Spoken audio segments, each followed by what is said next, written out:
sa mga followers mo. Yan, salamat po. Hindi makikita itong ginagawa namin kung hindi rin kayo nag-aano.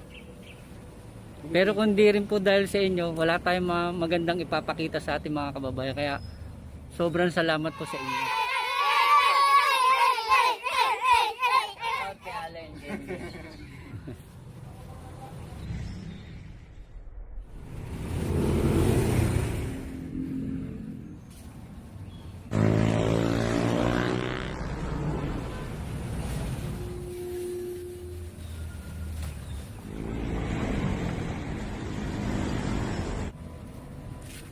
Basilio po. Yan, Follow, share.